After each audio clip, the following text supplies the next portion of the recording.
Hello, everybody. My name is Victoria McNeill. And as Carmen mentioned, I work as a music therapist at the Cummings Center. And I'll talk a little bit more about those programs and how we've gone online. But prior to starting my work there, I did work with children with developmental disabilities, with teenagers with behavioral issues, and with older adults as well with developmental disabilities. And my work right now at the Cummings Center works across, as Laurel mentioned, a couple of the many different ways that we may practice music therapy. The music therapy programs we offer there run both out of our program department, where members pay a membership and participate in programs across a couple of months, and also within our social services department. So I'm doing a little bit of clinical work and a little bit of community-based work. And of course, all of that was in person prior to the pandemic.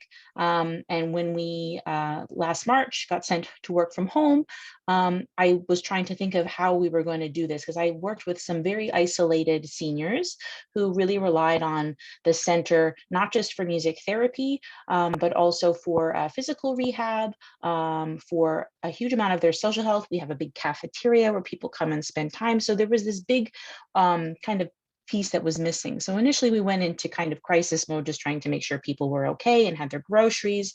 But then quickly we realized people were ready for a little bit more support, and we got back to some sense of quote unquote normalcy with our online programs. So the programs I'm currently offering online include a memory care, music therapy for our memory care program. We also have a singing group for adults living with a chronic mental illness. And then in the program department, we have a couple of vocal health programs, we'll call them, for stroke survivors, for people with aphasia, for people with Parkinson's disease, as well as some community music programs for learning. So there is a singing program. We do a ukulele course, and so for a little bit of music education. There was a lot of shifts and changes in moving the practice online, and I had a lot of concerns as a clinician about how I was going to relate to my clients, how I was going to be in the space with them, particularly for the people I serve who have some cognitive health issues or with expressive communication difficulties. And very quickly, I started to realize that there was a lot of tools I actually had at my disposal. And some of you are probably here because you know about already some of the benefits that music can have for your brain and for your body. But I thought, well, there's got to be more than just that sound experience. What else is it that's feeding people, and how can we make that work in the online space? And through kind of trial and error in adapting the programs, I started to think about the ways we may use our other senses in the musical offerings. And we receive this training as part of our music therapy education because we serve people with a lot of different needs. But it was really easy to assume that, okay, it's online, it's like a TV screen, we're not going to be able to do anything. There's going to be some challenges. But just to give you some examples, in the vocal health classes that we offer, where we're really working with singing and the ways that singing can support breath control, vocal strength, and vocal clarity for people living with a neurological health issue, such as Parkinson's disease. This little yellow square, I don't know if you can see on the gallery view right now, actually it's green on my iPad, but I'm highlighted here. If we were all unmuted and, like Laurel said, making a little music together, it would be quite chaotic in terms of sound, but you could kind of fight me for this yellow square. So by working as, like, we can use this as a motivating tool then. So I might not be with the person in the room to model for them or to increase the volume of my instrument in a way that feeds back, but I've got this visual cue that I can work with to motivate them. So that was something that kind of came out of the Zoom work itself. The way we were working together certainly changed. In some of our singing programs, of course, that was the real big adjustment. A lot of the joy and the social benefits that people get from singing together is from hearing your neighbor and breathing together and working within that space. But that actually has turned out to be a really great tool for our vocal health programs, because I'm a bit of a stickler, and if I don't see someone open their mouth wide enough on the camera, I ask them to overdo it. We can get quite dramatic, and that's become a really helpful tool for the neurological, for the clients I serve with neurological health issues, but also in our community singing program. We have a singing group called Sing Like No One Can Hear You. Haha, Zoom. So in this program, this is a singing program for adults that don't necessarily have a health issue. It's open to anyone who wants to come, even if they do have a health issue. But there, we just really rely on this kind of Brady Bunch setup here that we have. So again, that visual element, really feeding that social cue, really being able to see what your neighbor is doing. You know, can we out dance our neighbor? Can we really use our full face as we sing? What other parts of our bodies can we engage while we're making music? This square format has been great also for movement to music exercises. And so there was a lot that was certainly missing, and I'm sure there's a lot that we are all missing from our previous encounters in social programs and musical programs and art programs that we're so used to participating in face to face. But there's in my experience, a different kind of togetherness that we may get from these musical encounters. And I've even heard from some of my members that they feel more comfortable singing from the comfort of their own home. So whereas in our Glee Club prior, they were very aware of the person standing next to them who maybe sings a little too loud and kind of changes the words from time to time and dances a little too much, let's say, for their comfort level. From the comfort of your home, you can sing as loud as you want. You can change the word and it's not going to impact anybody around you. If you take a break and let yourself breathe and catch up, you don't feel like you're kind of leaving that space. But there's been a degree of comfort that's been introduced into that experience for a lot of the people that I'm working with. For me as a clinician, there's certainly been some challenges.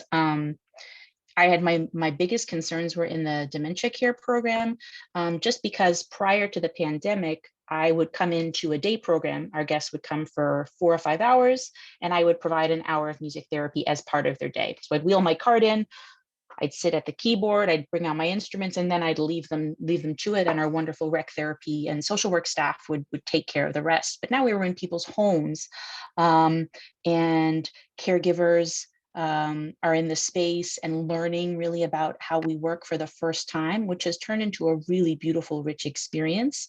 But I was concerned about how our seniors in those groups were going to respond to the type of socialization that we were offering in this medium, and people have really adapted beautifully. But I think that for me, some of that has been about tapping into, and I'll use this word in air quotes, because I know it's a touchy one for us as music therapists, but tapping into my skills as a performer, and not to make the work performative, but how can I embody an experience, a musical experience, and make it safe for my guests to join me in that? How can I model? How can I kind of open those doors? So it forced me as a music therapist to look at other skills that I have as a musician and apply those in this space for those guests. And truthfully, I watched a lot of Carol Burnett. I watched a lot of variety shows from the 1960s to understand, okay, so my guests, how I know the screen in one way, but how do my guests know the screen? What has their experience been with this medium? It's not necessarily to chat with friends. It's not necessarily to look up information. A screen was a way into an entertainment space, these variety shows. And a lot of the music that I do use with most of those groups were drawn from stars that would have performed on in places like that. So it forced me as a therapist to look more at the kind of big picture, which was great. We can get very focused, and we have to be very focused in our work. But it forced me to look at the other ways we might be able to engage, and what the cultural and social and kind of temporal relations to music might be for the people that I was serving. I'll also add that since we went online, I've been able to offer a little bit of support as well to our staff who were also going through their own pressures as social workers, providing support to people in pretty isolating and difficult situations. And I know for some of my colleagues, they were spending many more hours on the telephone. And prior to the pandemic, you have someone in your office and you're talking, but maybe you're using hushed tones. Maybe the listener, if they have a hearing issue, can turn up their hearing aid, or they're able to see more and take more in. But over the phone, a lot of my colleagues were finding some pretty serious moments of vocal fatigue, and they didn't necessarily have the skills to call on good diaphragmatic breathing and how to enunciate with more clarity, and is how important it is to support your posture while you're using your voice so actively. So my experience with my singing programs allowed me to kind of relate some of that vocal health piece that I was using to serve people with Parkinson's or living with aphasia, and apply that to the needs of my colleagues who were doing very, very difficult work through a lot of the beginning of the pandemic. So this is something I wouldn't have been able to do before in person, just because it was so hard to get everyone in one place, but online work has really offered that. So the reach of the music therapy certainly went a little further.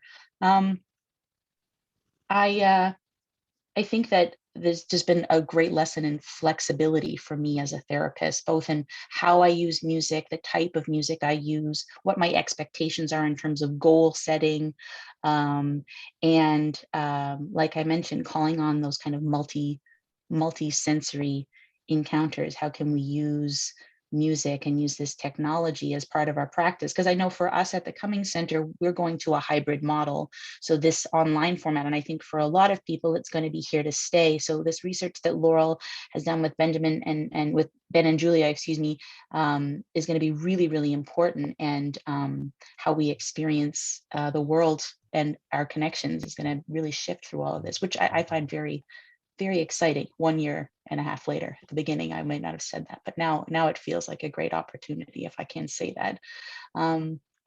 So that's a little bit about that that our programs. I will just add before I finish that I was fortunate enough in my work to have a lot of support. The agency that I work for has a huge team of volunteers, a foundation that provides a lot of support. I mentioned our great social workers that are providing really on the ground support to make sure people have access to tablets.